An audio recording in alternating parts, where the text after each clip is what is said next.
All right, welcome to the Rocket Launcher podcast. This is episode 114. I am your host, Supreme King. Join with me, as always, is my co-host, and his name is. It's your guy Obesus. How you doing, man? How is I'm everything? doing all right.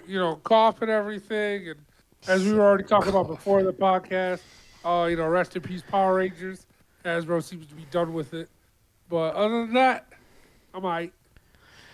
Yeah, that just seems so odd to me. But at least at some point, we are looking forward to the Rita's Revenge. Is it Rita's or Rita's? What's Rewind. Rewind? That's what I thought it was. Yeah.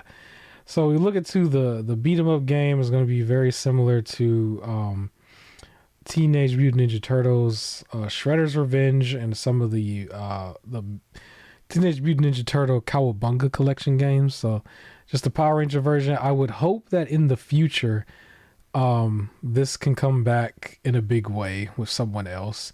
I've seen way too many weird, you know, little quirky franchises come back for remakes of every little other thing, and I feel like Power Rangers has more of a name to them. So one day, Yeah. they'll come back. RIP to my footage of Marvel's Adventures. This was the very last footage that I have from the game, which has the Black Panther footage, and I was trying to get rid of it for a long time. I was like, we weren't really using it, but like it was the last footage queued in like multiple episodes, and we never got to it. So I was like, you know what, I'm gonna put it first, so I can get it off my computer and put it somewhere else. But yeah, RIP to that game. RIP to this footage. This is the last time I'm gonna show Marvel Avengers. um, that was a game that was delisted too. I was like, man, that should have at least stayed up for anybody who wanted to play the campaign. If you could find that game, I definitely recommend just having it, just because. You probably will find it for dirt cheap, but at least have access to the campaign. It was a AAA game. And I think when you get it now, you have access to the entire game, all costumes and special moves and stuff for free. So definitely go and get that. It should be no more than like $5 to $10, depending on where you get it, even used, right? But anyways, we got to move forward. I actually wanted to give props to a lot of big game releases that was coming out. This month, half of them are already kind of out, and then we got a lot more bigger releases coming out in the next couple months. And so, what I just wanted to do was list off a few things, and then we could stop and talk about, whatever game at the moment. Some of it is actually just some DLC too, and I think there might be a remake in here or there. But October was a big month, but I never went into detail of how big of a month it was for October. But I think I was gonna name part of the topic title for this episode is like October is very stacked, or it's gonna be a stacked month. Because there was just a lot of games here. And so I just want to list off, starting off with the first one that I have on here. Funny enough, so the game that came out first on my list, October 4th, was the Patrick Star game. Is that a game Oh that's on yeah. on your radar at all? Well, I forgot about it, so no. That one But came out cool. October 4th. There's actually a few other games that I didn't have on my list. There was so many, but I picked the ones that had a little bit of notoriety for the name value, and also the ones that are like obviously hyped up as probably game of the year. That was the first one. That was followed by, on the same day, Until Dawn the remaster. Now this one might be a little bit more controversial for people depending on how you look at it, but Until Dawn the remaster version is a thing that came out for PS5 and PC. And then after that, well, let me ask you, were you interested in buying that or playing that, Until Dawn? I still have to play the original, and I have the original. I'm not getting the remaster. Okay, I think a lot of people might be like that because apparently when the remaster first launched, I think the news was it was at 30 FPS, and if you put the PS4 version on PS5, the PS4 version ran at 60 FPS, and that was like a whole thing for a good week. Um, Yeah, and so moving on from October 4th to October 8th, we have the Diablo expansion, which is called Vessel of Hatred. A lot of people in the Diablo fan base was latching onto this. You hear about this? Were you interested in this? How you feel about Diablo? Nope. Diablo became a kind of cash grabby game. I enjoyed three, but then it just kept getting worse and worse for the cash grab. I don't like it if a game's whole point is a looter and then they make you pay for loot. Okay, fair enough, fair enough. The next one that I actually think is probably one of the more bigger releases, that I was actually happy that pulled through as a big name. This is Silent Hill 2. So this came out on October 8th a few days ago as well. This one has a lot of buzz. I remember at one point it had a little bit of a down period where people was not feeling the game and also just sort of blaming it as a Resident Evil ripoff, most notable Resident Evil 2. I still see the comparisons here and there, but at the end of the day, I think it had a much more positive reception once it was actually released. I see like every other person that I follow on like Twitch and stuff actually streaming this too. It is a game that I am going to pick up eventually. I don't think I'm going to, play it or get it right now by Halloween or anything like that, but I will get it eventually. That is higher on my radar.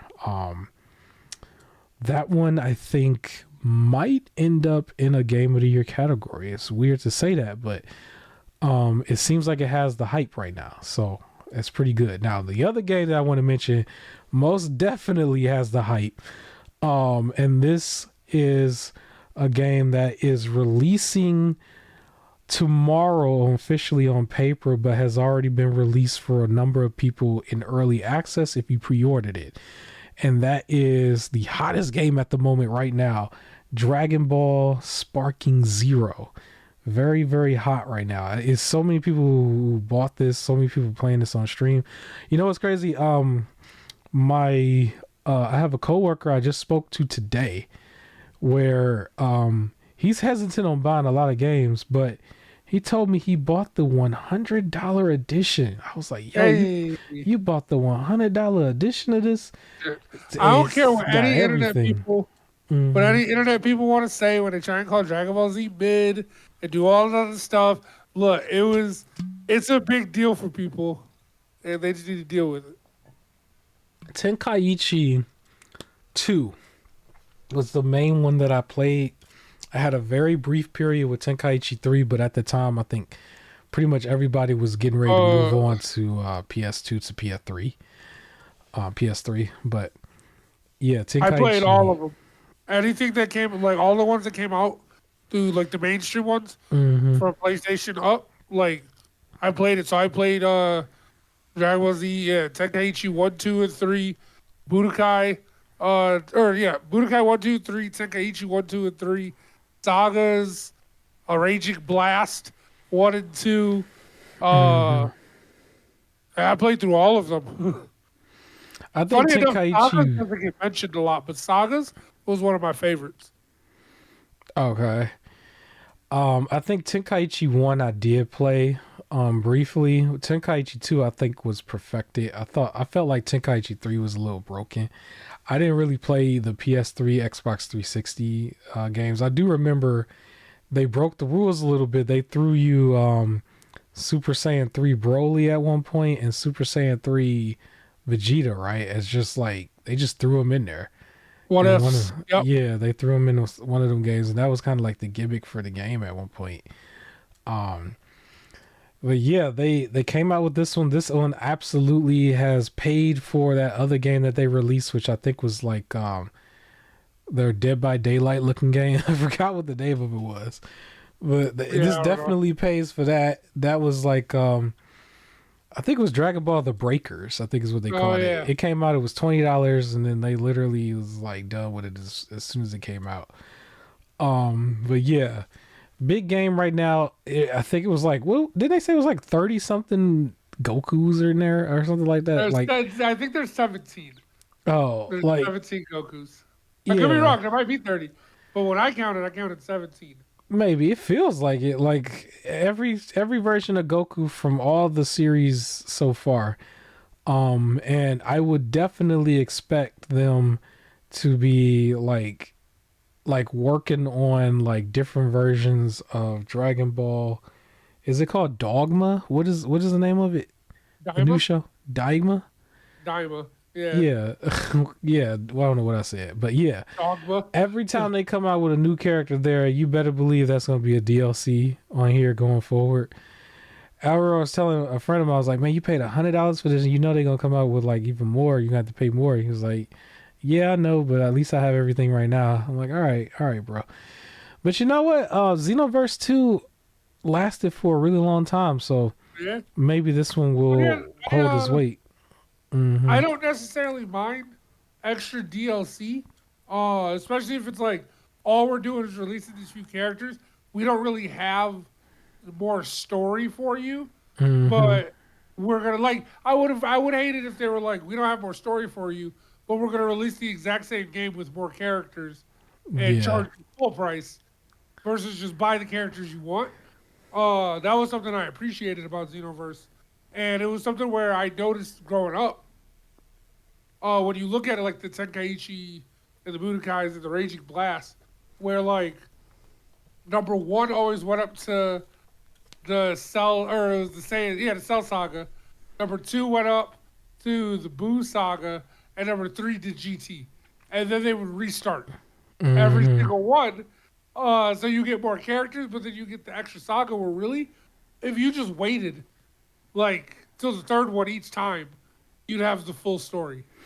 I think that was a reason why I was hesitant on buying any Dragon Ball Z game in that generation, the PS3, Xbox 360 generation.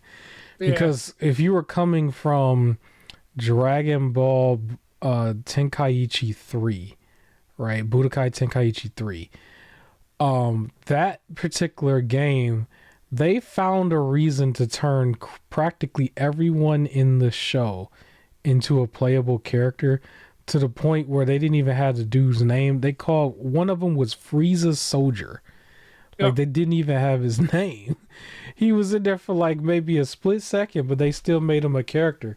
And it was just like they jam packed that one game with all the characters on PS2. And then when you went to Raging Blast, it kind of like only went to a certain saga. And I was just like, well, no. Like, no. But yeah, well, here we are. We made it to Sparking Zero, where not only do they have everything, most of everything that you want from Dragon Ball Z, of course, they have the GT, of course, and Dragon Ball. But now you got everybody from Super, and you're gonna have everybody. Well, maybe not everybody, but majority of the transformations and stuff coming from the new TV show. I'm pretty sure I can guarantee that, just from how they've treated some of the other games, even Dragon Ball Fighter Z. So yeah, big game, very big Yeah, game. except not everybody's enjoying it. Hmm. There's a lot of people complaining that it's too hard. So I've been Mm, seeing that report a lot, and I've been seeing it on like Reddit. And a bunch of people complaining that like pretty much every time they try to hit, the person would just do the Z vanish where you teleport behind them. mm, Uh, and if they try to do it, then the enemy does it well, or the enemy will hit like a stun move and then their super attack. Now mm, I do remember in the game, or before the game, they straight up said that there is no like equal playing field. That mm. like characters are as strong as they would be compared to each other. Yeah. So like it's gonna be pretty much like if you have to fight Ultra Instinct Goku, you're gonna lose. Like that's gonna be your Undertaker on WrestleMania challenge, right? Hmm. Uh, but because of that, people are getting destroyed by Great Ape Vegeta, which technically speaking they should be because Yeah. you are at strongest Kaioken Go Goku. Yeah. Like trying to take on a Great Ape. Good luck. But yeah, people are Yeah. saying they're getting destroyed in this game, mollywopped. People are saying there's assists that you can get that'll like help make it a little bit easier. But yeah, they're getting mollywopped all throughout this game. As they should. Get good. This is not for your average person. This is for fighters. I have to make sure we understand that for Who? some of them, because you got some people who complain about so many different things now when it comes to gaming. This ain't no easy mode game. This is the real deal. So absolutely. But yeah. I do want to mention. So right before I mention the bigger game, there was this little game that I have been paying attention to for a while that I'm not gonna get right now, but it is on my wish list. It was called Europa.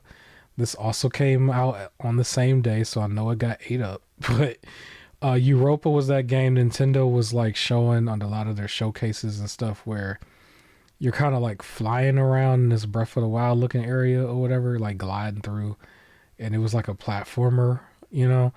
They showed it a few times. I remember, keeping up with it, but I had no intentions on buying it day one. But it is out, or at least it's going to be out officially tomorrow. And then there's one more really big game here. Because I think we had a lot of big releases at the last minute, starting right now this month, right before we get into Game of the Year talk and everything.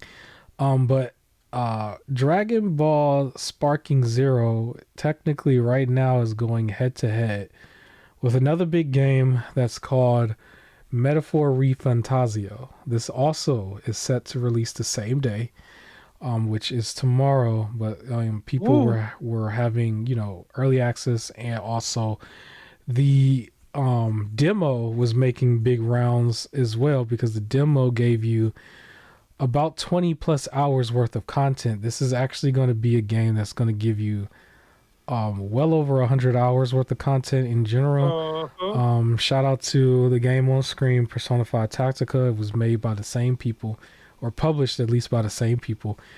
And so, yeah, another big game here. This is probably going to be in the Game of the Year category, or at least one of its categories, this award show coming up. But people were praising it. They were saying it was, just as good as some of their other games and everything. Anything you want to say about this? I know this is on your radar a little bit, right? So this one's on my radar. Everybody's saying it's like takes the best of some like Persona 5 stuff, does its thing, and people are excited for it. Now, apparently, right now it's rated just as high as Astrobot, which is like the two highest Mm-hmm. rated games so far of the year, both at like Mm-hmm. 94. Uh, because somebody was trying to like online troll and be like, Metaphor ain't that good. Y'all need to calm down. There's nothing to it, blah, blah, blah. And it was like showing his thing. And at that time, it was a 92. And Astrobot was 94. So I was making a joke saying, well, Astrobot game of the year. Uh, but yeah, Metaphor caught up. The crazy that the demo can like last that long. Like people are getting like Yeah. 60 hours out of a demo. Mm-hmm. Uh, but I already know because of who it's made by, and just people who have, if you haven't played Persona or anything like that, it's gonna start slow. Like it's gonna start slow. There's gonna be a lot of talking throughout the game because it's heavy on the social link stuff. So if you are not the super RPG story-driven fan, it might not be your game. Yeah. You want to say something real quick about Persona 5 since we're kind of on that topic? Persona 5 Yeah. Tactica. Go right ahead. So Tactica jumps right in. Mm-hmm.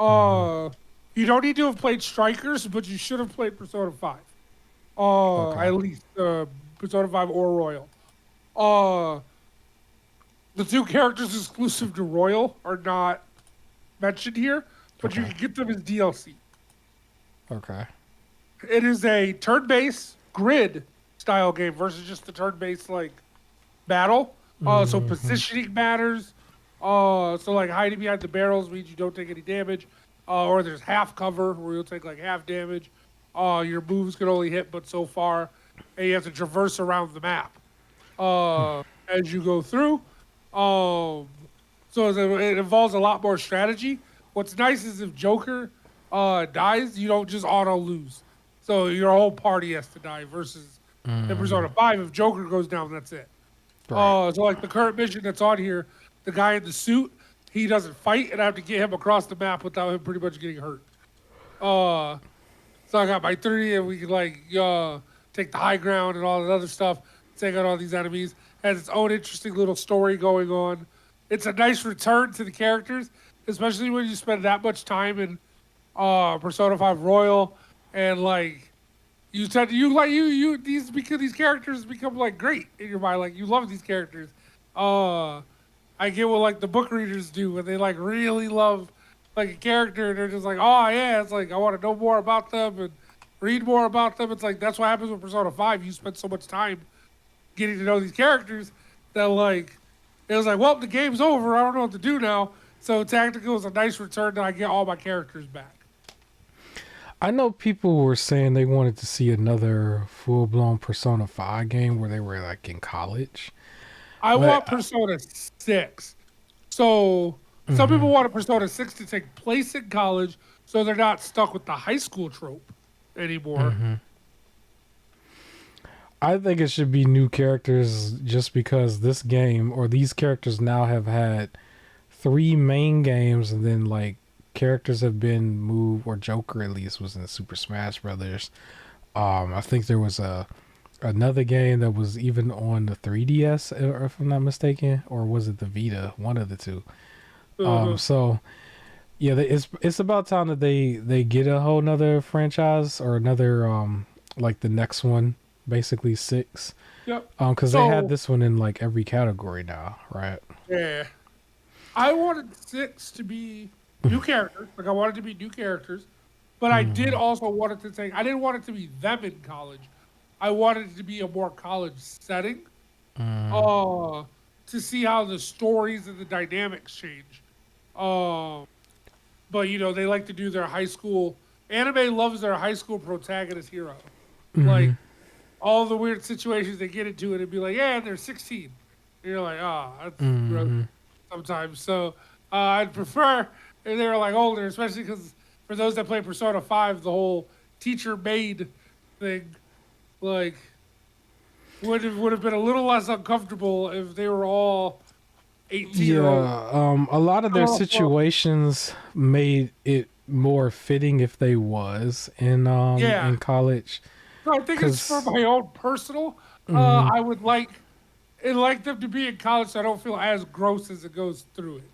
You know? yeah. But they like their high schoolers for some reason. I still have Persona 4 Golden in rotation, but I have slowed down on it just because I was kind of in a mood. I was in a mood to play a couple other things. Emulation has really been brought to the forefront for me because of some of the things with the handhelds and stuff. But I'm kind of in the situation I think a lot of people are in, where it's like there's so many other games that came out that your attention is a little divided, and so I'm going to try to wrap that back in, so I can just do one game at a time and finish it. But Persona is one of those games that, Persona 4 and yeah 5 too, where it kind of just goes on for a really long time. But yeah, I'm gonna keep on it. And yeah, we can move forward, I guess, and get back to this list. But I think Metaphor Refantasio is probably gonna be in the Game of the Year category with Dragon Ball Sparking Zero, and we'll probably mention a couple more later. But I also want to mention another game that came out or is coming out on the 11th. Is an interesting one for me. So this is Transformers Galactic Trials, and Okay. I don't too much care for this game per se, but I am in the camp with a few other people out there who's still asking for a more developed, detailed, fleshed out Transformer game that's similar to the ones from the 360 and PS3 era, and that is War for Cybertron, Fall for Cybertron. So this right here to me is similar to the Power Ranger game Rita's Rewind, where we're putting something out there is not what we want, but at least we're getting something, and the franchise is alive. I think there was three franchises really from the past: Teenage Mutant Ninja Turtles, Transformers, and Power Rangers. It seems like right now Teenage Mutant Ninja Turtles is firing on all cylinders. Nobody seems to be having an issue with thinking that that franchise is going to sell or not. They are going to make whatever they want with that franchise. So good for them. I just would like for them to have that energy with the other two. But with Teenage Mutant Ninja Turtles, I think I'm going to get to that in just a second. But there's the Rise of the Ronin, I believe. that's coming. That's supposed to be more God of War-ish, is what they said. There's another game that's coming out right in this in this list, and then they had like a few other things, and so they're not really hesitant on that. And I would like to see, that same energy all around with some of these other franchises. But anyways, October 15th, only one game coming out on this day. You know what game this is? No, Nope. no guess, no guess. It is Just Dance 2025, man. Just Dance, man. I Yes. was not even gonna guess that ever. Just Dance, man. Yeah, man. They got Just Dance. We gotta mention Just Dance. Not to be like a downer, because I've been complaining about a lot of the games that's mentioned. Not all of them, but like I felt like I was complaining about too many of them. I fell out of the Just Dance series when they started doing online subscription. Like I liked it with the games Online you had. subscription. Because what they did is the games always had like, here's a bunch of songs, and then after a while they started doing, here's a bunch of songs, here's the DLC, and now it's like, here's these basic songs, most of which you've never heard of before, and then if you want any of the good songs, you have to pay for a monthly subscription to access them. That's So goofy. give us like $2 a month, and you get to actually play these songs, and it's like, well, no, I don't want to do it. Like even with the DLC, it was at least I pay once, and now the song's on there, and it's mine, on the game. I need I don't want to the do that. So it's just like, well, as soon as they did that, it was like, I don't play these. I need the hood version. I need the hood version. Hood version as in everybody's mixtape. A bunch of people we ain't never heard of from everybody's city and town. That's what I want. It'll be funny. I want that version. I don't want the popular song. Def Jam Just Dance. That ain't gonna do it though. They ain't gonna do that. But anyways, we got to move on to the next game. I think this is another one you want to talk about. October 17th, the A Quiet Place game comes out. It's called A Quiet Place: The Road Ahead on October 17th. Now, I remember we saw what that you want to talk gameplay, about? Yes. and the gameplay looked a little like jank, but it was kind of like, oh, it's still like double A. I guess it's fine. Yeah. Well, they added a new feature that's gonna make the game a million times more difficult, but could add fun to it. Okay. So it's an optional feature that you can turn off, so no worries there. However, if you turn it on, the game will listen for your microphone, and any noises you make in the real world will alert the monsters inside the game. So you that'll gotta make for try a and good stream pilot in the watch. real Yeah. world, and especially if it's like, if your chat can try and get you to react to something. So you're trying to stay silent, Mm-hmm.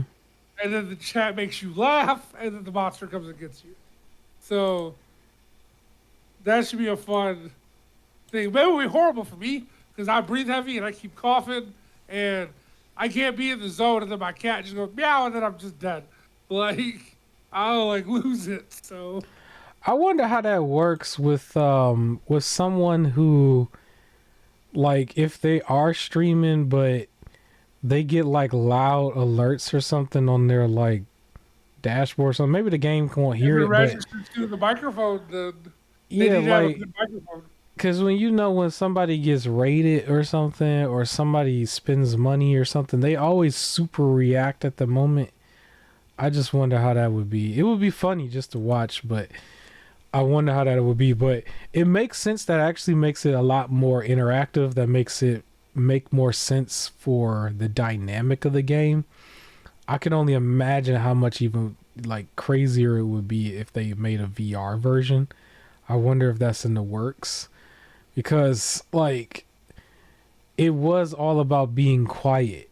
It's as quiet as you can be. I just wonder where they would measure that. Like, how quiet do you gotta be? Because everything creaks and cracks and cradles and everything, the house and stuff, you'll have little scratches here and there. You might hear the train. Like, I don't live nowhere near the train, but I can hear the train sometime. Well, if you remember the game, it only it went off when like knocked over the bucket. Right. And that's what the thing could find there. So I think if you make some sort of noise, like if you're trying to hide and then you sneeze or you like scream or something. Yeah, I think there's another horror game out there. Maybe if somebody's listening, they could put it in a comment section. Where there's a horror game where you're supposed to talk to the spirit in the game, like a ghost or something, and you'll say certain phrases. Where are you? What's going on or something? Are you there? And it's meant for you to say that from your microphone. Oh, that's Um, scary. and it, yeah, you talk back to like the spirit or whatever. So is that, I mean, I don't really like that kind of stuff too much, but it is interesting to watch when the streamer is doing it. And that'll be very interesting with this game. That gives this game a little bit more of an edge compared to Alien Isolation. A lot of people was comparing it to that game, but with that game, it's like all in the game. It's not really your noise with the microphone. So I'll be interested to see that. Also on the same date, another head-to-head here. So Quiet Place is gonna go up against a game on the very opposite end of the spectrum. That's Super Mario Party Jamboree, I believe. So this is an Ooh. extremely stacked month, man. There's so many different titles here, so many different franchises. But that also comes out on October 17th. I have not owned a Super Mario game since I believe the GameCube. But I don't know if I might at the very end of the Switch's lifespan decide to just grab this one just to have a Mario Party game, because I don't think I'll ever be in a situation where I'll be playing that with friends or nothing, because they just don't have party chat and they don't really have like mainly the party chat. Like that's we would have to do like some sort of Discord thing or something. But yeah, this game is coming out one of Nintendo's big releases for this month. I think it might actually be the only one for Nintendo, but yeah, Super Mario Party Jamboree. Do you play these kind of games? Have you had one of these games in the past? Nope. Oh, I've played one of the party games, but I've never owned it. Yeah, I own the GameCube one. There's a few of them on GameCube. There's now a few of them now on Switch. There's a bunch of them in the N64 section of the device that we both have. I know it's there. It's like the first 3 or 4 games. I think the first three ever Mario parties are there. I think even when they did the Mario Party collection on the Switch, I believe it featured a lot of those games being remastered and stuff. And so, yeah, probably a cool game. It's lasted this long. I don't know. They stopped numbering this one. They only got like different names now. But at one point they were numbering this, and I know there's got to be more than 10 games of this at this point, because they were coming out with them on DS or not DS, 3DS, I believe, or probably both, and the Wii and Wii U. So yeah, for anybody who's out there who's liking this, kudos to them. The very next day, this is how crazy how stacked this month is. Now we get to the Teenage Mutant Ninja Turtle game that I was speaking on before. That's called TMNT Mutants Unleashed. And they have the art style from the latest version of the the the Ninja Turtles that look a little bit more for little kids or whatever. They look like they're very, very young, like middle school Teenage Mutant Ninja Turtles. They should have called them that, like preteen Mutant Ninja Turtles. But yeah, so that game is coming out. Standard beat 'em up, 2.5, 2.5D or whatever. That's coming out on that date. Were you interested in this at all? Nah. Mm. Again, mainly because the beat 'em ups, like they're all very similar, and I'm trying to save my like beat 'em up attention span for Power Rangers. This one looks a little different from some of the other ones on the Teenage Mutant Ninja Turtles span to me, because I think the Mutant Ninja Turtles was a lot more 2D before. This one, it looks like they have more of just a top-down perspective. The character designs are a little bit more 3D-ish. I'm not really looking to play it immediately. I am going to have this on the wish list. It'll be something I'll play sometime in the future. But yes, so that's October 18th. We're jumping forward to October 22nd. Another big game. that I wrote down. This one is Kong Survivor Instinct, man. Yes, that Wait, Kong. another Kong game? Big, yeah, man. It's Kong Survivor Instinct, man. It's the hottest game on this list. How you not know this game, man? Listen, man. Kong is a big character. He starred in 2 movies recent years, from 2020 to now, and actually, what is 3? Probably 3. I don't know. He's been in a few of them. It's got a couple games, and this is another one that's being released October 22nd. Unless I'm mistaken, that's what they said. October 22nd. Yes, Kong Survivor. Are you getting this game? It's a day 1 release. No, You're not getting this game. You just a not. hater. Yeah. Probably. All right. Yeah, I am. All right. Big, interesting. Now, this one I think is very interesting. October 25th. You see this game every year. Here it is again. Call of Duty Black Ops 6. Now, what makes this one very interesting is this is going to be the first ever version where, yes, it is coming out that day, but it is also going to be day 1 in Game Pass. And this is a big deal for Xbox. There was such a big debacle for so long for Xbox to grab this game, or Microsoft to grab this game. And the main thing is they want to make sure this game makes them a ton of money, I guess, over time and also right away. And it's finally the first one in the series to be on Game Pass day 1. I'm wondering myself how much this is going to actually move the needle for at least Game Pass in itself.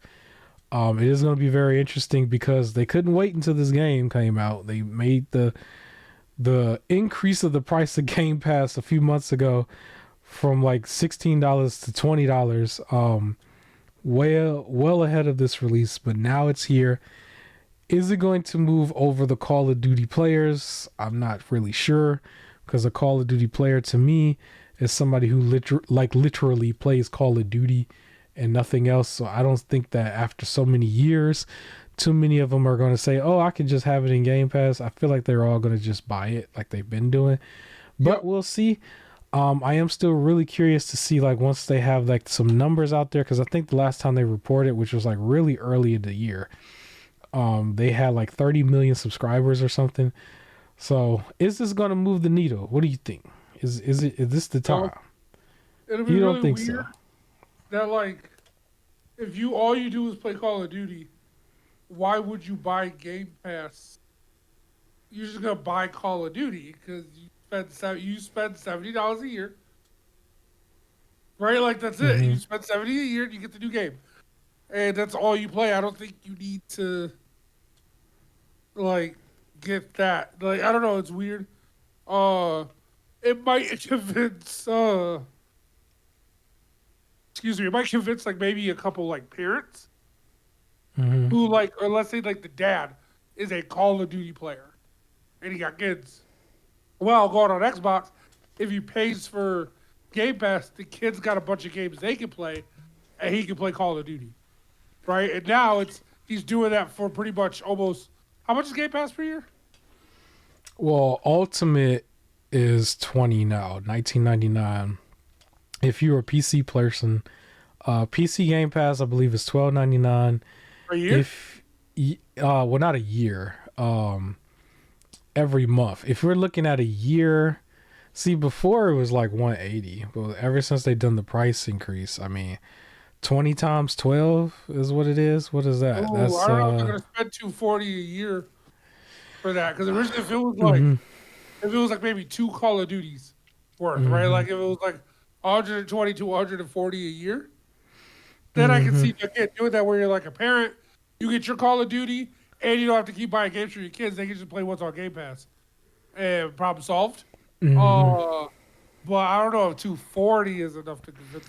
If I'm not mistaken, they don't like Xbox does not have it listed on their website or anything where you can buy a year in advance. I think you might have to manually do it, and it's probably because, like, if you was to like put that number out there on their main page, it would look very unattractive because now you're talking about a service being over $200, and it's like, yeah, that's how much you would pay for like hardware, right? I don't think that they put it on there like that. I haven't seen it.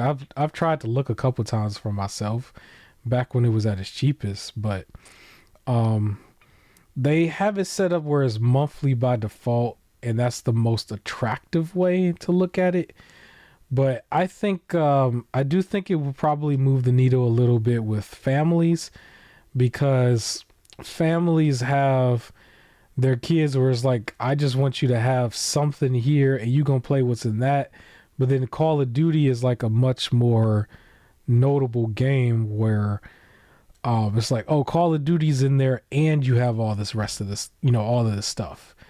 Versus it's all this other stuff you don't really know is there, but there's no like landmark game that like makes you be in there. Now you could say, okay, Halo, Gears, and Forza are the big ones, but now it's Halo, Gears, and Forza, and Call of Duty, and probably Elder Scrolls at some point. But these are fan bases that are very, very different, though.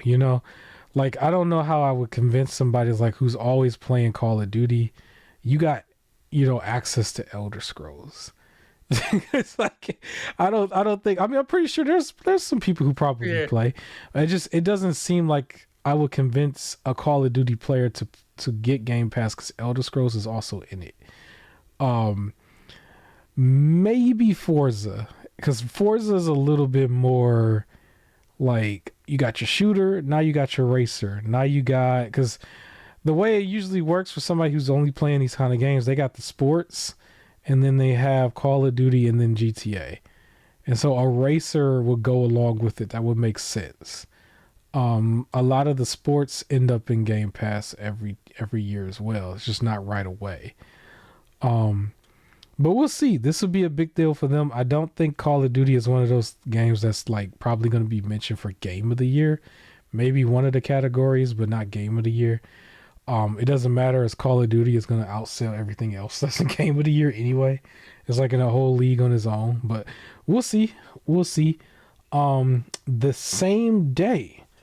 This is so crazy. There's so many the same days.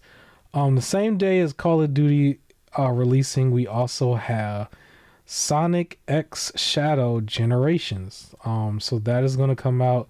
That's still technically like a remaster along with the new elements. With Shadow, we got some voice acting coming from Keanu Reeves, who is also doing Shadow in the actual movie. And so, yeah, is this on your radar at all? Yes. Okay. This is what I'm excited for. I definitely want to play this one. Yeah, I've seen now a track record with the Sonic games. I do think maybe a month or two after the holiday season, they're going to release, or at least announce, the next one. They've been on track now for the last few years, releasing a Sonic game every year. And I have caught up and been buying them every single time, because these games actually do go on sale very quickly right afterwards. I think one of them that I remember was the Frontier game that I kind of trashed for a second, because it to me looked like it looked like Sonic within Breath of the Wild. I still say it. But that game had came out the month before that year as well. And Black Friday, by that time, it was already marked down to like $30. I don't know if this particular game is 60 or 70, but I expect it to be marked down just as quick. I follow certain data and stuff. When it comes to games, and I do think this is going to follow that trend, because I think the very next year in between was Sonic Superstars. If anybody remembers that one did the same thing. It came out and it was like almost half the price a month later. I feel like this is going to do the same thing for a lot of people.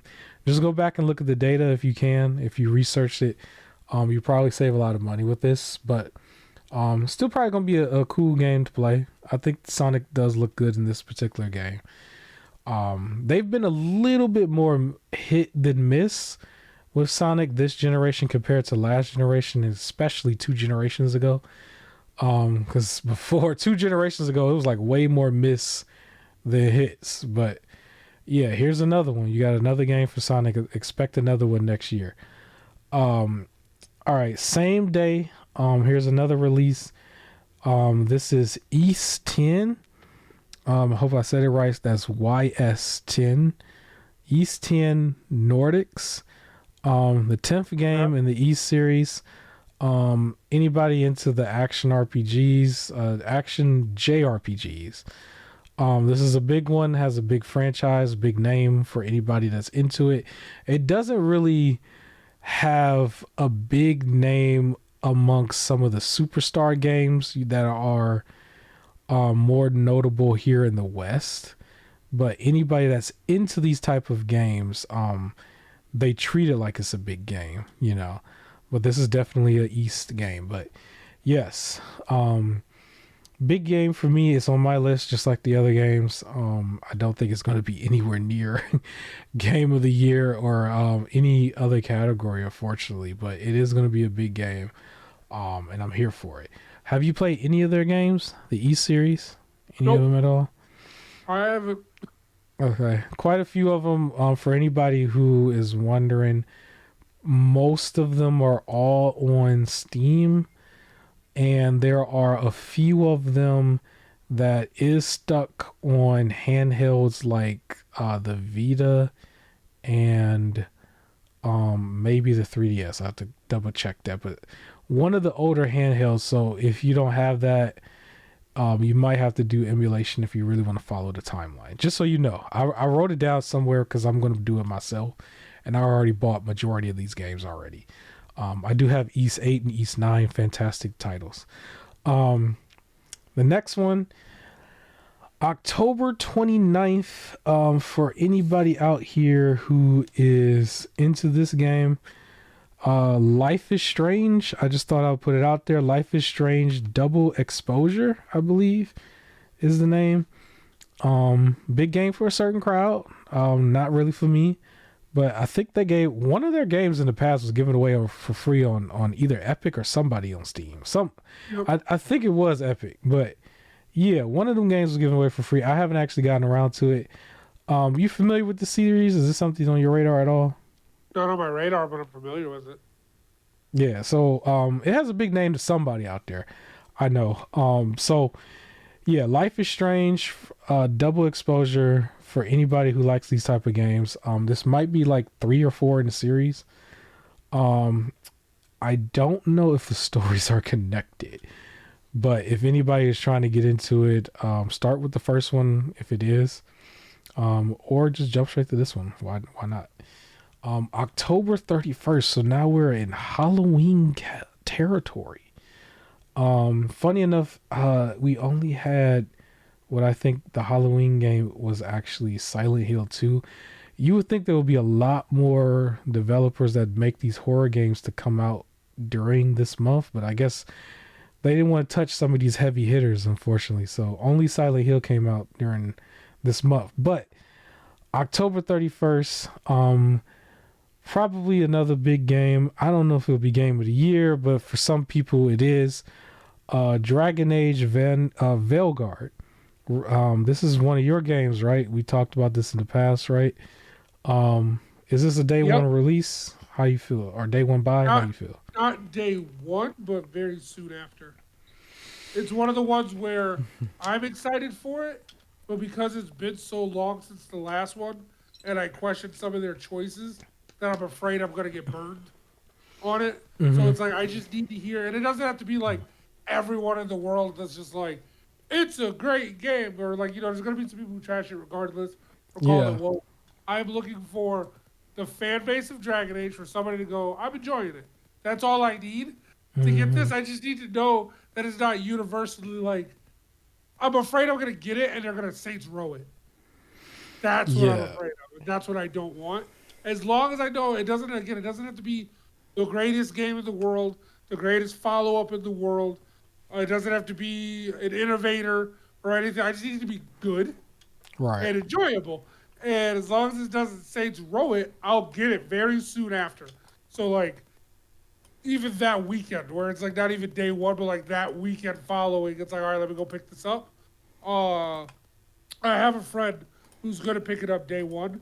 I do want to get her opinion on a lot of the stuff, so I'm going to talk to her about it, and I might be able to bring it up for the podcast because I would like to know from like with some of the stuff we talk about, right? It's always our opinions, and I would like to know what like a girl's opinion on it, and like fan, like not only a girl but like a huge like Dragon Age is her thing, like that's her game. Like she has been waiting for this, like halfway through the last game. Like this is her franchise.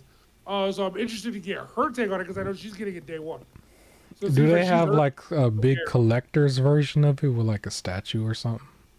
Not that I know of because it's digital, right? Okay. So they don't have no If they physical did, release you would at be the all? one. That's crazy. I would imagine with this Maybe? one they would, but at I the know same she's time, PC, so she's not gonna get it physical. okay. Okay. Um, Yeah, I think the Saints Row thing though, it's more just with the aesthetics, right? It's not necessarily like woke characters, is it? I know there was some people seems right assuming now- that it would because of how it Yeah. looks, but It's some of the character creators, those complaints of it being woke. oh, because of you couldn't make a girl look like Stella Blade or something. Yeah, basically. Okay. They showed it to where they put up pretty much the chest part all the way to max, and it like barely poked out. So people were upset about that. Okay. Yeah, so I mean, there's that. I don't know what I'm trying to say. Like, there was that complaint, and there is also for the fan base, there's a complaint with how much, like, are they going to follow up from Dragon Age Inquisition? Because there was a lot that happened in Inquisition. I do remember seeing that a little bit. Now, as far as this game in the Game of the Year category, do you think this will stack up to some of these other heavy hitters, at least from this month, let alone the other stuff? Yes, if done correctly. Okay. I feel like it has the potential to be a top dog RPG. Because I feel like the other ones were top dog RPG. It just depends on how deep into the woke stuff they kind of go. Okay. And how much it impacts the game, or how much they Saints Row it up. And I don't even mean Saints Row in terms of like the wokeness. It's just how it almost feels like it lost its identity from the previous ones. Like it was like, here's all these cool characters and all this, and it's like, let's ignore all of that. Is what it feels like Saints Row did. So it's like I'm wondering if this game is going to do the same thing. That's Okay. But I'm going to talk to the friend and I want to see her opinion on it. Because like I said, last time I talked to her, she even said I was talking about a few other games that came out because Steam was doing an RPG sale, and she was like, "Yeah, I'm already watching what." She's like, "I can't be buying too many games because I got to save my time for Dragon Age." Like already, it was like as soon as that comes out, that's where all of her attention is going to be going. So she doesn't want to buy up other games and just have them sit. Or accidentally I can understand that because that's kind of my situation. I'm pretty sure that's a lot of people's situation because even with this month alone, if you look at this month, everything I've mentioned, there's a lot of big names here. But if you were talking about just playing this whole list and also, balancing real life, this could last some people, well into next year, really. Like probably past the halfway point because of everything that we've already went over. And there's so many different categories. Metaphor Refantasio alone is 100+ hours. And then we're talking about, I think I might have 20 games here. So like there's a lot here. But yeah, that was another one that was like big on the list. It might have some controversy around it that seems to be more on the fan base. But I do think this game is still probably set to be in the Game of the Year category over Black Myth Wukong, and I'm mad to say that a little bit, but I think it's for some of the reasons that you just mentioned. Like if that was something that was like not something you couldn't do is change the character a certain way. Anybody who was in that mindset to make that limitation, they're praising everything they hated about Black Myth Wukong. So yeah, I think this was gonna make it. I think it's gonna definitely make it before Black Myth, in my opinion. It's not really what I would want, but I think that's gonna happen. Definitely some of these other games, Dragon Ball and Metaphor, of course. They're definitely gonna be up there. We're not done. October 31st, there's still some more big releases here. The biggest release, this is trumping everything else, man. And that is Horizon Zero Dawn, the remaster. Remaster on PC and PS4, PS5. Or I think the PS4 version, you just can upgrade version from there. I don't think it's actually remastered on that version. But you got an official PS5 version, an official PC version. If you already own this in any, or if you own this physical, I can't say in any capacity. If you already own this physical, I believe they said it's just a $10 upgrade. If you feel like you need to, you can throw this in there, do the upgrade like you've done with any other game. Is this a game on your radar at all to buy the remaster? No. No, it's a remaster. What about the $10 upgrade? Are you gonna do the upgrade if you already got it? No. Physical. I think it looks great as is. Like, I think it's fine. I don't think it needed an upgrade. It's weird that they're doing that. Like, and I don't think it's worth $10. Yeah, so this is the other one. I think they were saying it was gonna. The main thing about it is to bring the graphics up to the same level as Forbidden West. And that's really it. Almost everything else gonna be the same.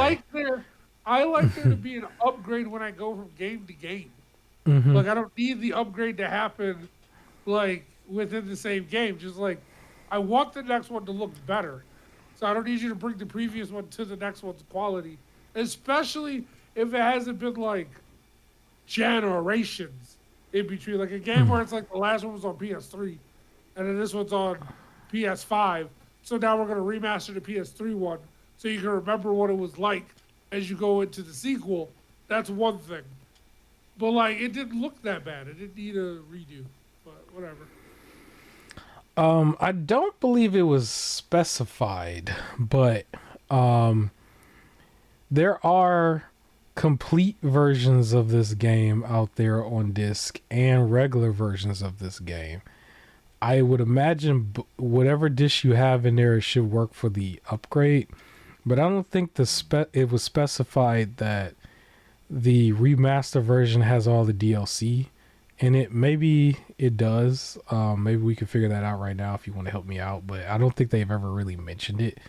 But I'm assuming it's going to be complete with all DLC. And you can use. Yeah, I think they mentioned that. They mentioned that. I believe they did have all the DLC in it. Did they also mention it didn't matter which disc-based version of the game you had? Each version works for the upgrade. So, like for example, let's say you had the disc-based version that did not have the DLC. The $10 upgrade gives you that remaster version. I think it gives you the DLC, but I could be wrong. Okay. Yeah, hopefully we can figure that out for the people out there who's wondering, just to save y'all some money, because you could probably go down to GameStop or somebody and get it for the low, and then just pay the upgrade, instead of paying full price. Because I think we mentioned, last week, they were trying to raise the price of the older versions ahead of this release so that you ain't trying to do no kind of slick stuff, I guess. They on to you. So we trying to stick it back to them, save some money. Should we give them a gem right now? Let's give them a gem. If you have the disc-based version of the PS4 game Horizon Forbidden West, just the disc-based version, it comes with 2 discs. And you can actually take one of those discs and hand that bad boy to a friend. And you can upgrade by putting either disc in. It doesn't matter which one you upgrade with. And it works for downloading the PS5 version of the game and claiming it. Did you do this yet? Did you do that on your end? No. You didn't do it yet. He don't even care. But I didn't get the game. Huh?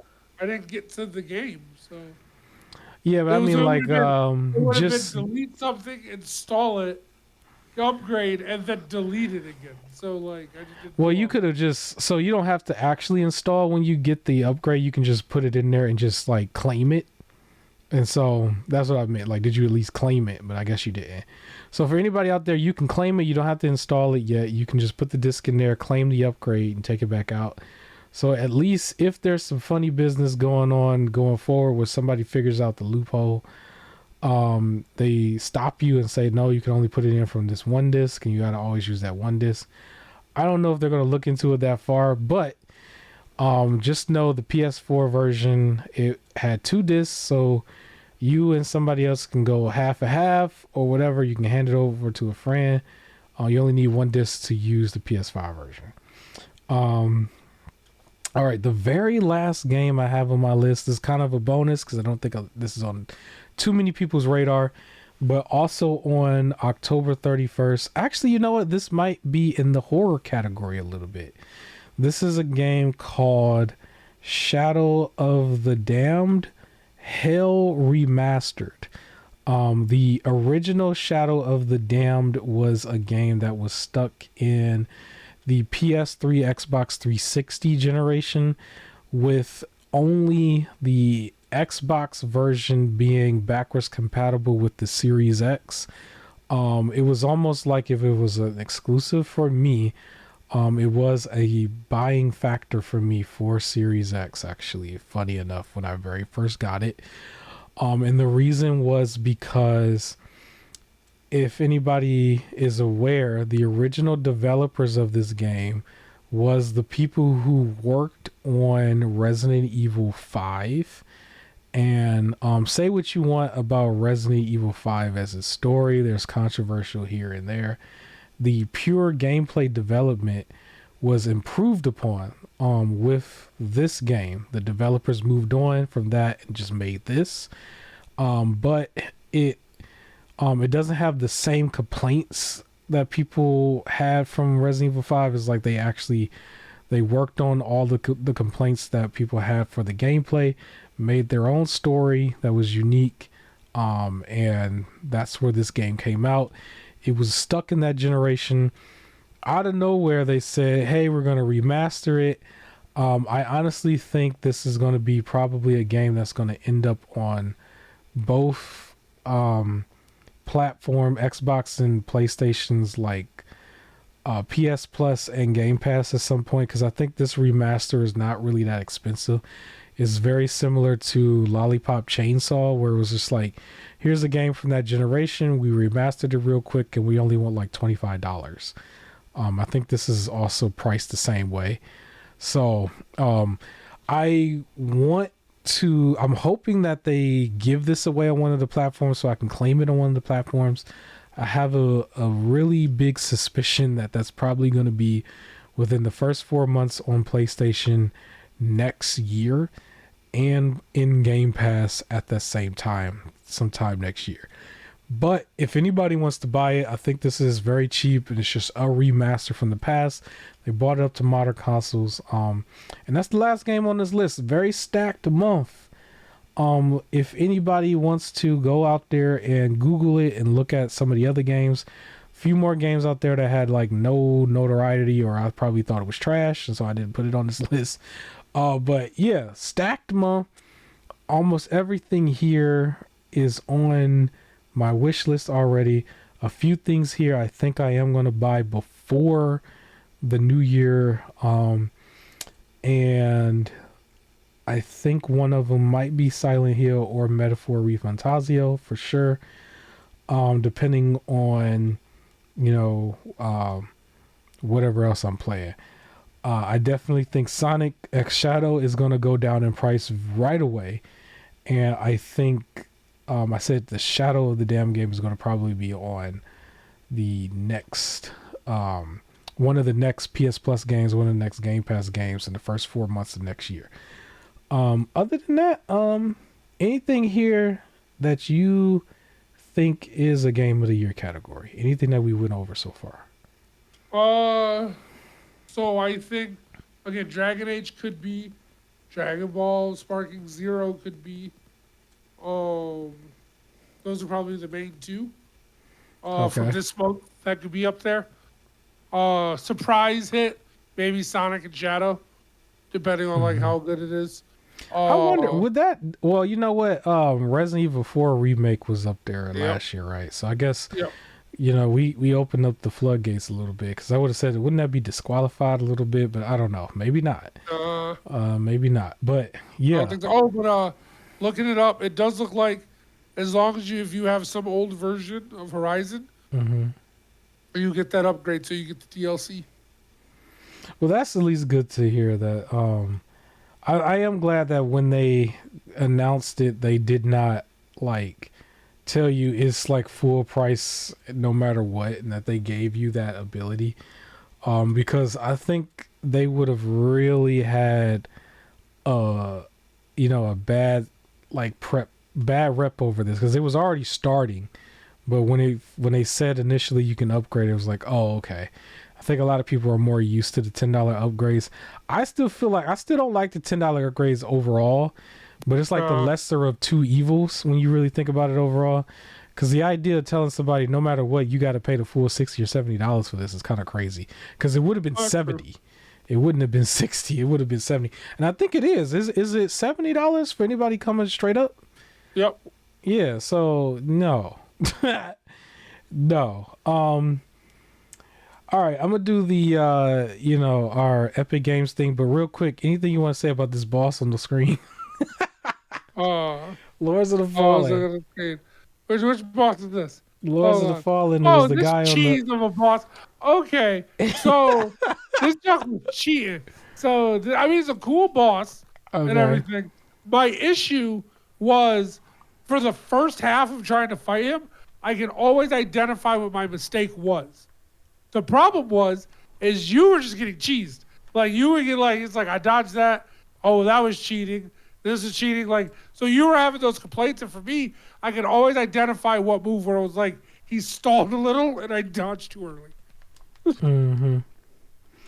So I think we're about 3 or 4 more bosses past this, and Yeah, but sorry, I mhm. started coughing. However, halfway through, we were fighting this guy again.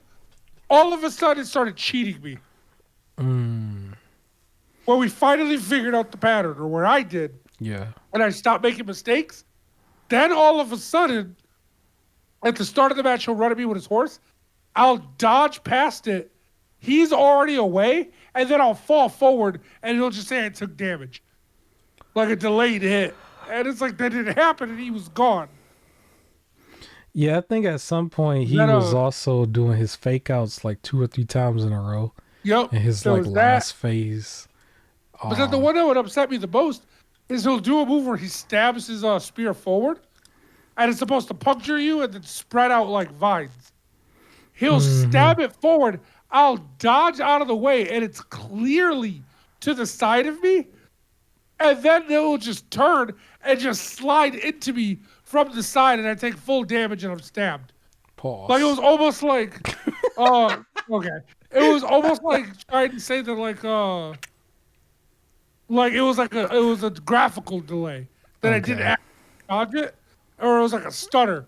But it was like several times where it would just like it'll be to the side, and then all of a sudden, now next thing I know, I'm stabbed, and it's just like no, I dodged it. So there was so many times where that would just happen, and it was like a one-hit kill at that point. And it was like, but I dodged this thing like it cheated. So we Hmm. ended up having to pull in a third uh person to help fight this thing. Yeah, I was gonna mention. I think we summoned a character from. I don't know if it was the First first boss, boss. Yeah, the the first first boss. real boss. Yep. I was a little disappointed at how OP she was Yeah. because it kind of just made it from a little more difficult to almost no difficulty overall at all. It And was definitely no difficulty. she came in and just kind of it was not ready for 3 people at all. It was just not. No, but And I think the footage is gonna she got show to it. go aggro on it, and we Yeah. couldn't, right? Because she could take multiple hits, and we Hmm. couldn't. But my issue again was the fact that we would have had this beat if it didn't start cheesing me. Like if it didn't start just glitching or pretending hits like hit me when it didn't, it would have been fine. And like I said, the first few tries, it was okay on my end. I think it was doing that to you though, but it was okay on my end. And then all of a sudden, out of nowhere, it was like, psych, now we're gonna cheat you as well. And that's been one of my complaints for this whole game, where sometimes I feel like it's not even a skill level.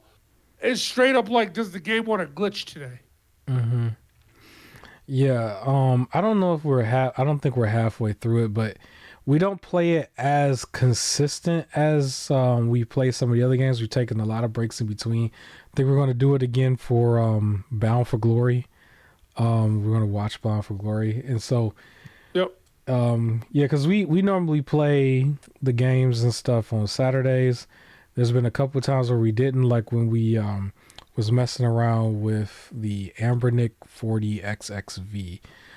And then other times. And so, yeah, we take more breaks from this game than normal. But I think they said it's around 50 hours. I think that's where we're going to probably clock in at the very end of the day.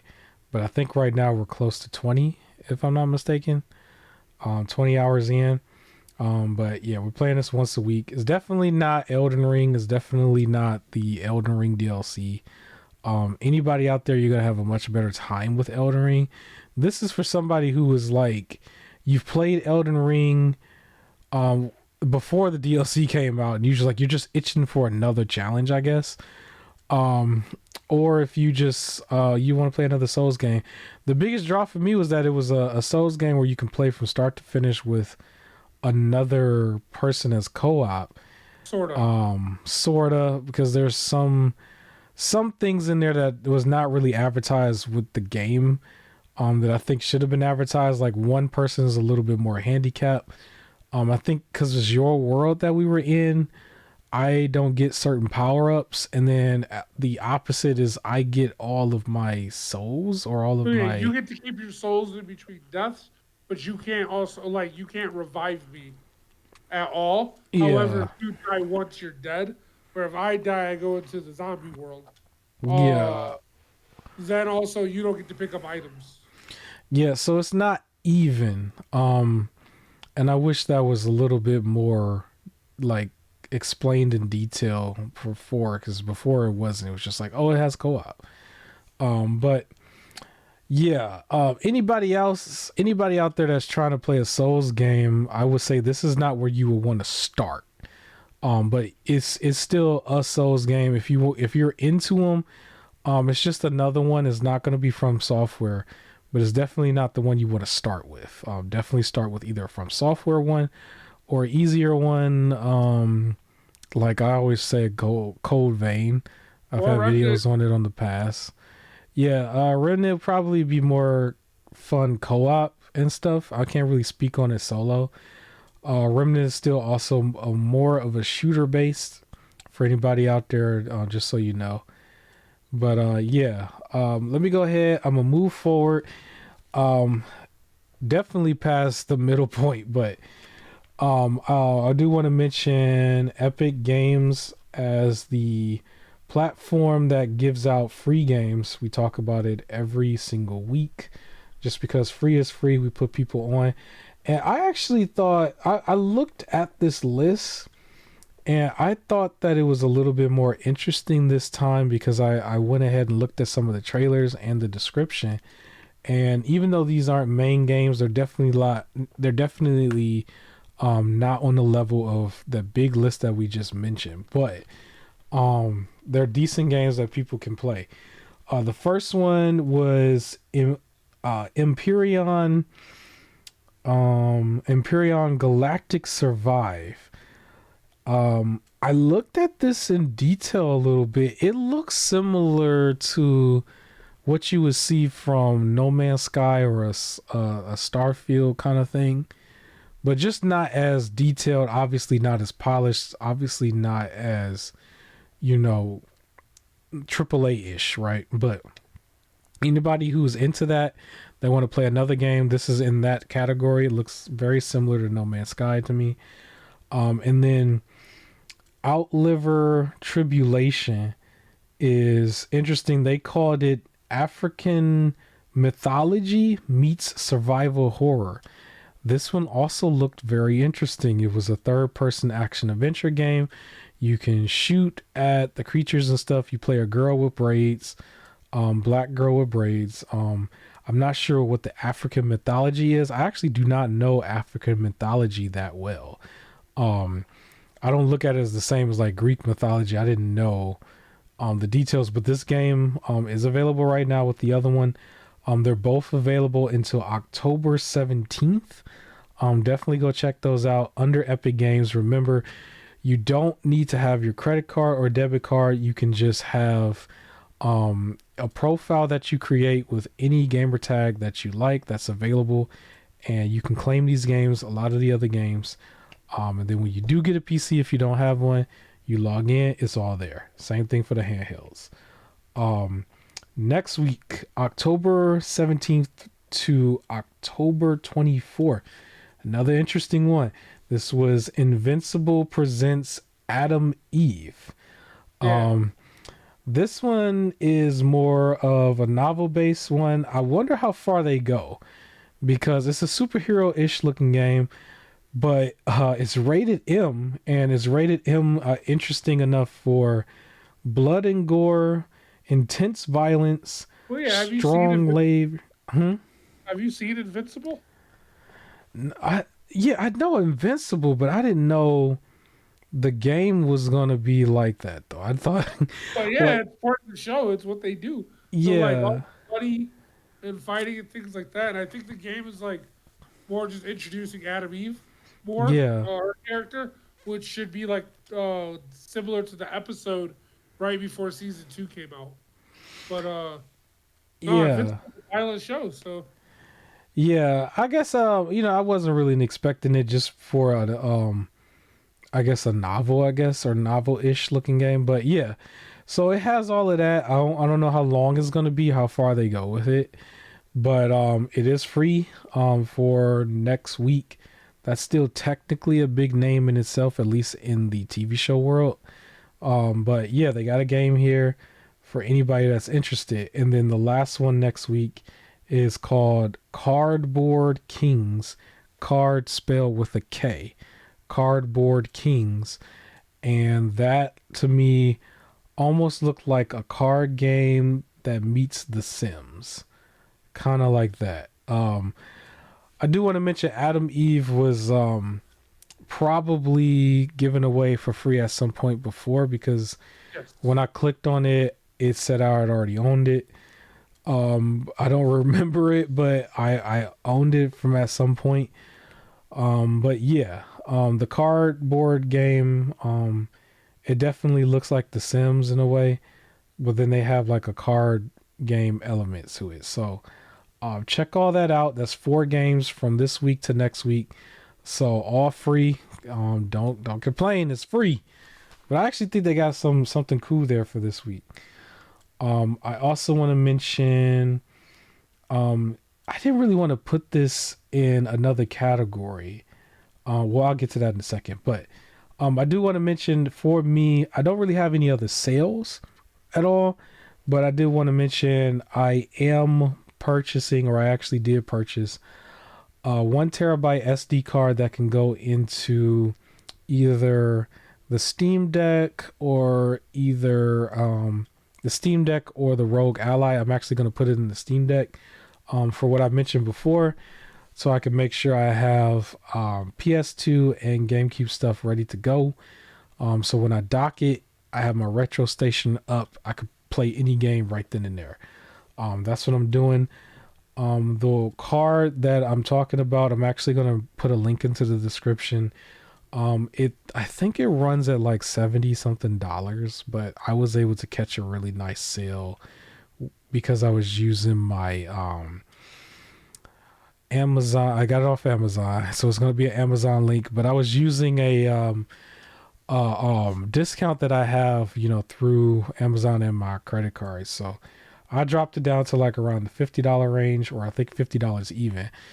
But it has a very, very big write speed and read speed of like 160 megabytes per second or something, which is a little bit more faster than normal for cards. in this form factor, which is usually around 100 megabytes per second on the high end. So it's specifically built for going into your Switch, going into a Steam Deck, going into, these type of things. So I'm gonna link it in the description once I do this. All the details for this podcast later.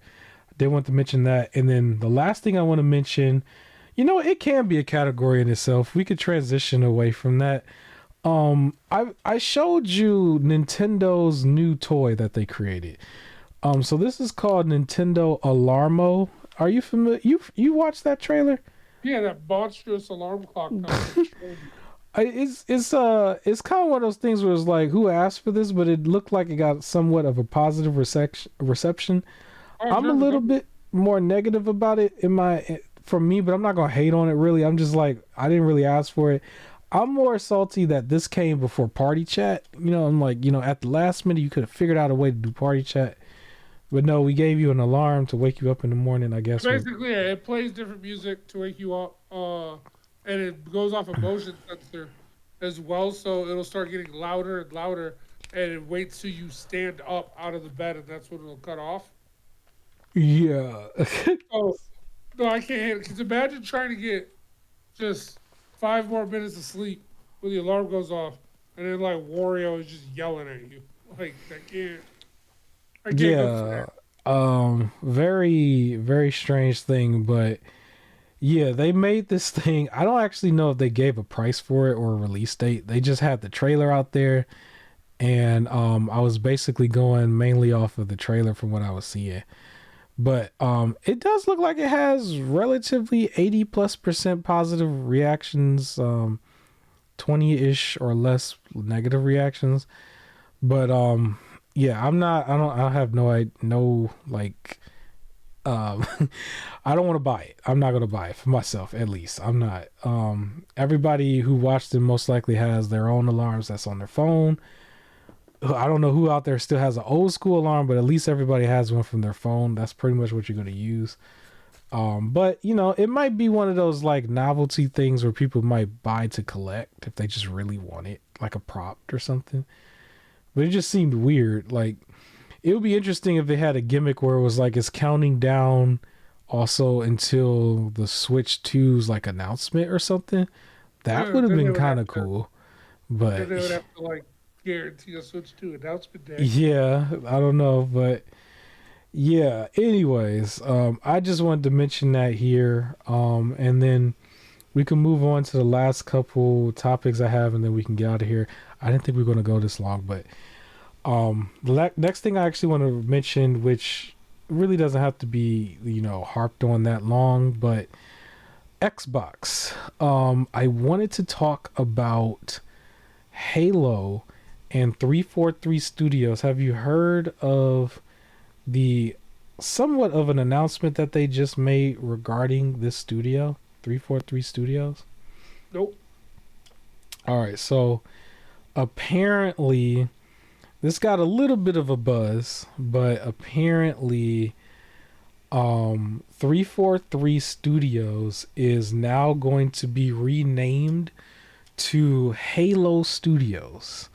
They're changing their name completely, so it kind of confirms that this studio will exclusively just make Halo games or work on the Halo game right now, Halo Infinite, and maybe Microsoft is moving forward with the idea of making this game actually last 10 years, because I believe that was the original plan. They never really spoke on that particular detail that much, but I'm sure everybody remembers this was supposed to last 10 years at the end of the day. And so, yeah, it's been changed to 343 Studios, or 343's been changed to Halo Studios. And one of the things that they showed off in the middle of changing the name is Halo Infinite is going to get a third person mode, which is a very interesting thing, because I think this might be the first time in Halo's history where you would have a full blown third person mode. Because I believe before you would only go third person if you got in the vehicle, or if you had one of those really big weapons, if I'm not mistaken. But yeah, this time it's just going to be like that by default. So that's coming soon. I believe it is mentioned that that's going to launch in November.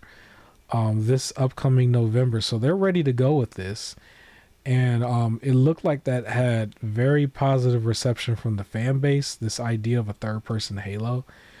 But yeah, kind of a big deal for Halo. Kind of a big deal for Microsoft, I guess, making sure this game is alive and well, not being overshadowed by something like Call of Duty. But this is going to be another game, another mode where you'll have access to while you have, the platform Game Pass as well as just being on Xbox. How you feel about a third person Halo? Did you hear So when I about was this at all? younger, that would have gotten me to play Halo. So when I was a kid, I wouldn't play first person games because I was horrible at them. So I'd only play Hmm. third person. So that would have gotten me into it. Now I can play both. It's fine. But I think it's cool. I know some people who prefer. I'm one who prefers third person over first person. So I think that's cool. It sounds like right now third person is just in the multiplayer. I don't think it's going to be in that campaign, but we might get more details as things go on. I wouldn't be surprised if they do add it later if it's not going to be I feel added. like that should be the other way. What's Like up? I feel like there's some advantages in doing third person in campaign than first person, just because Hmm. of field of view. So I feel like that should be the other way, where you get the option of third person in campaign, but online is only first. Yeah, I think it might break the campaign depending on the way they had it set up where you weren't supposed to see certain things until certain moments. I don't know. They might have to work on that, but it might come if they're still talking about 10 years. It's like they'll figure it out eventually because they're only about 2 to 3 years in with this. So yeah, will it bring Halo back in a huge way? We'll see. I know a lot of people were still wondering if this is going to be a game that comes to PlayStation. I'm not really sure. It would be interesting to know if they do announce a PlayStation release when they announce the official release of this. They would definitely kill their platform immediately, but that's what they want to do.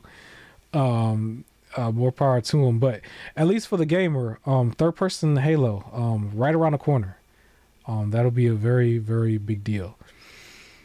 Okay. Last thing I wanted to mention is we're going to shift from Xbox over to PlayStation for the last piece of news. And so this kind of came out of left field. It was something that I wasn't expecting, but apparently the Little Big Planet game, Little Big Planet 3, and all of its DLC is getting ready to be delisted. And it's not only being delisted, but they're only giving you until this upcoming October 31st. Yes, you only got a few weeks to buy this if you really want to buy this before it is just gone. And I don't really know the real big detail because I sent you the graphic that they released. They don't know. I don't know. They didn't really give it a concrete reason that made sense to me. But you Uh, want to speak on this? How you feel about I it? think stupid. Like why? It's if people want to play, let them play it. If people don't. I don't understand why delist it though. Like that's so like you delist because you need to make room for something. What are you making room for? Like nothing. Just let them keep the game. Like I'm not understanding the purpose. Again, they wonder why everybody wants to pirate stuff, but you make it like impossible to get things because you delisting. Stupid. Yeah.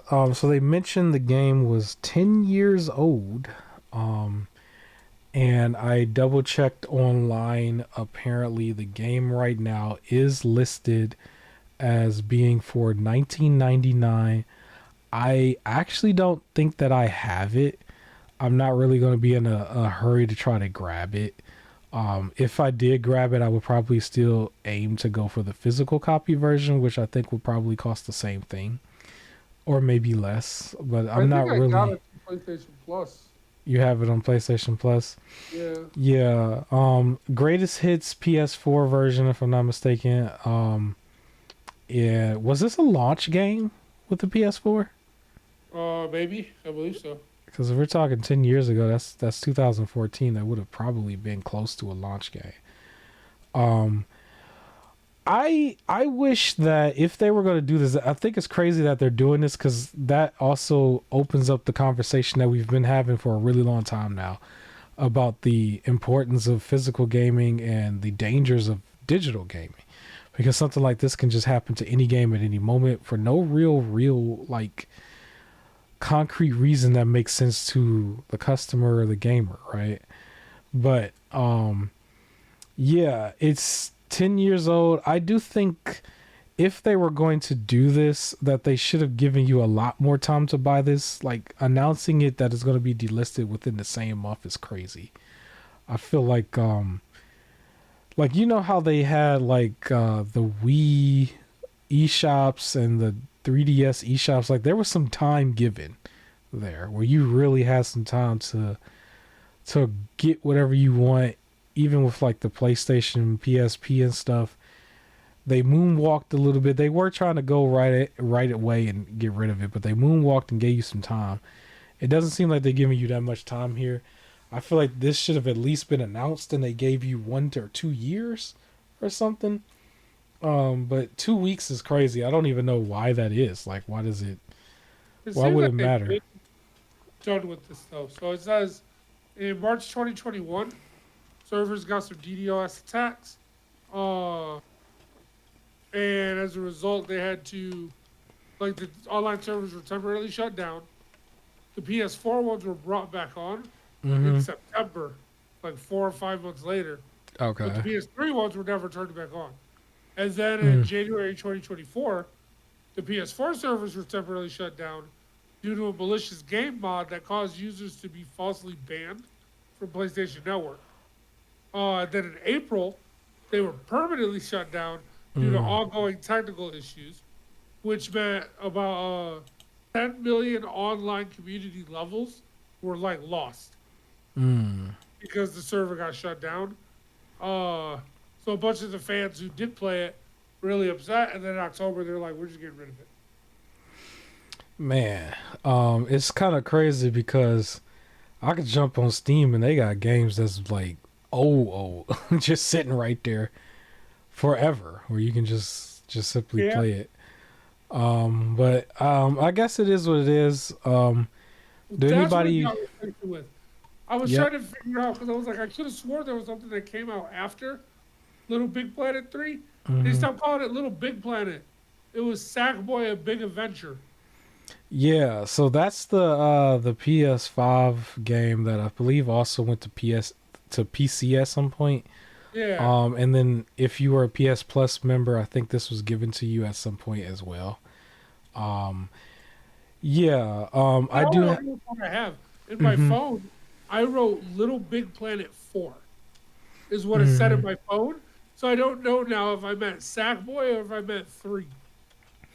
I think I Now that double checked for I myself. I don't have this particular game, but I think that if I do choose to get it, it will probably be the physical version.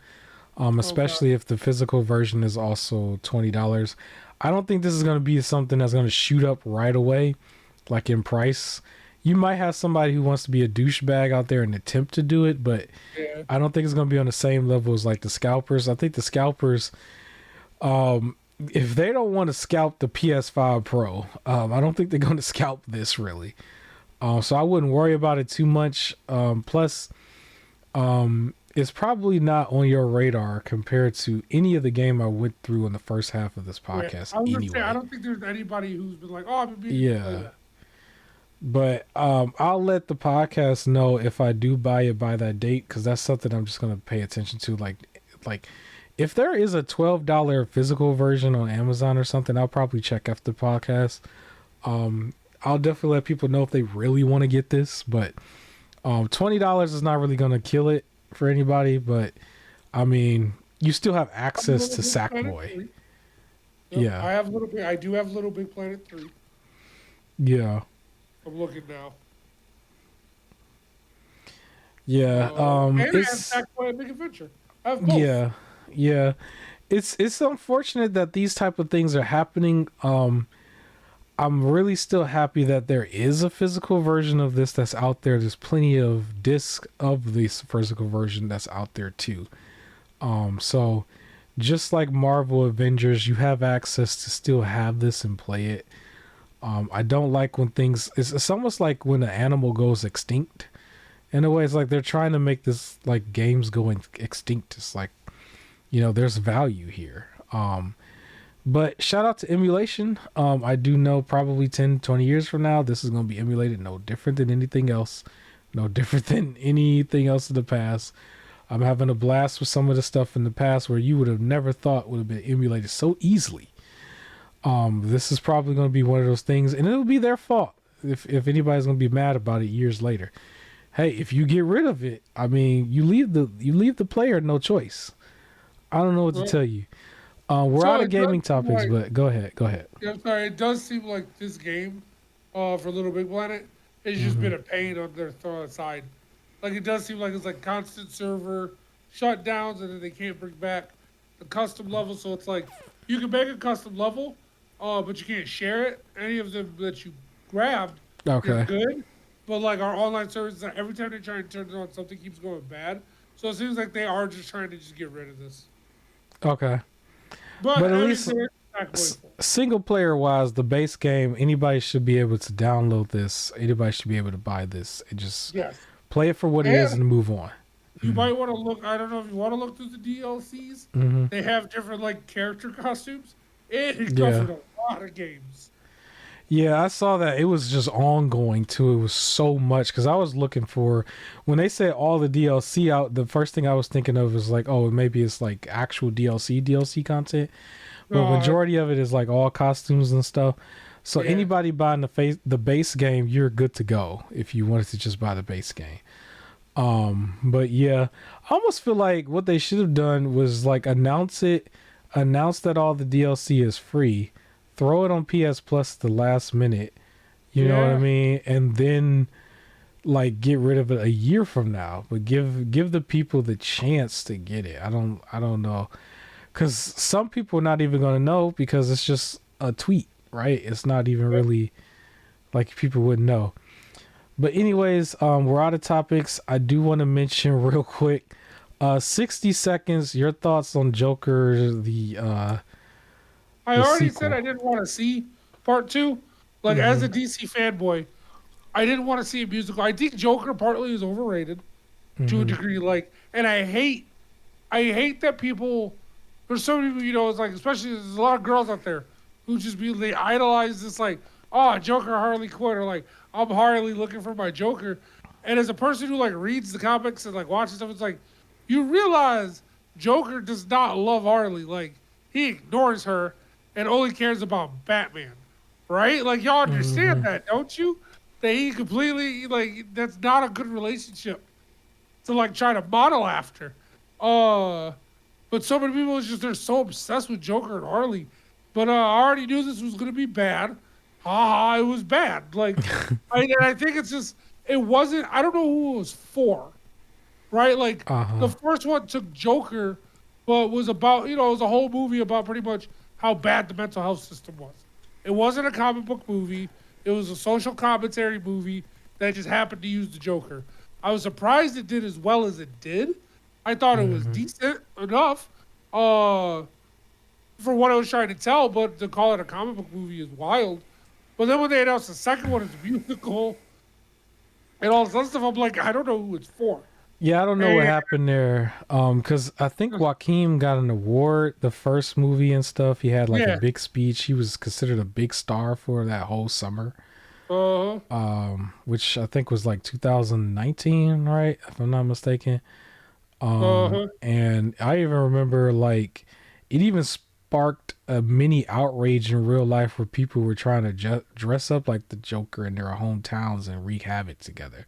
yep. Like that first movie was a little impactful.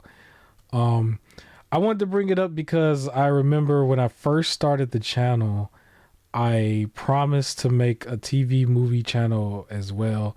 And I have the channel itself, but never post content. And I remember saying the first video was going to be about just my reaction to them announcing this movie as a musical and probably saying how much I didn't think that was a good idea. But I never posted anything. And then we got to this point where it came out. It's officially a disaster. It officially killed that franchise before it could really get going. I think it didn't need to be a franchise. I think it should have just stayed a one and done movie and was done with it. But they wanted to go there, and I think they got what they wanted. They all the money they made from the first movie, they lost in the second one. It is what it is. Will I ever watch it? I don't know. Maybe one day if I really just wanted to laugh or something. I had no intentions on going to the theater to see this at all. I wanted to pretend at one point that it didn't exist because I was just like, you're gonna ruin a franchise overnight, you know. And the Joker's a huge character in real life, or just in, you know, to the perception of the fans. I Huge didn't think character. the movie itself should have gotten a sequel. Yeah, Like when I thought it just ended the way it was, and because there was no room for this to be like, do you really want to see Batman in here beating him up? Like clearly he has mental problems. Like that would be messed up. Like I took the movie for what it was. Like I said, it was a commentary on the how bad our health system is and mental health system is. Okay, and it ended with pretty much saying any one of us could have been Joker given the right situation. Okay, you made your point. You did your movie. We're good. Like and then like we're done. I didn't even understand why there was a sequel to begin with. So this is what you get for being money hungry. yeah, it is what it is. Hopefully the industries in general, they learn from this. They probably won't. They're gonna put out some more crap, but it is what it is. Yeah. That's what I got for you here. Very long podcast. I had no idea it was going to be that long, but it is what it is. That always seems to happen every now and then. Yeah, you Um, gotta stop just saying I thought it'd be faster. I thought it Just was like because he had no real topics. We just kind of went through the list, but I guess when going through the list, it almost looks like similar to an award show or something, where it's just like here's this game, then here's this game. But yeah, stacked list though for everybody out there. You got a jam-packed list of so many different genres to choose from off yeah. this month alone, and we still got more releases for the rest of this year. So like, comment, share, subscribe. I'll be back with another episode next week. Enjoy the weather change, I guess, and enjoy more gaming. Let me know in the comment section if you want to how many games here that you're gonna get, and also which games do you think will probably be game of the year. Other than that, peace.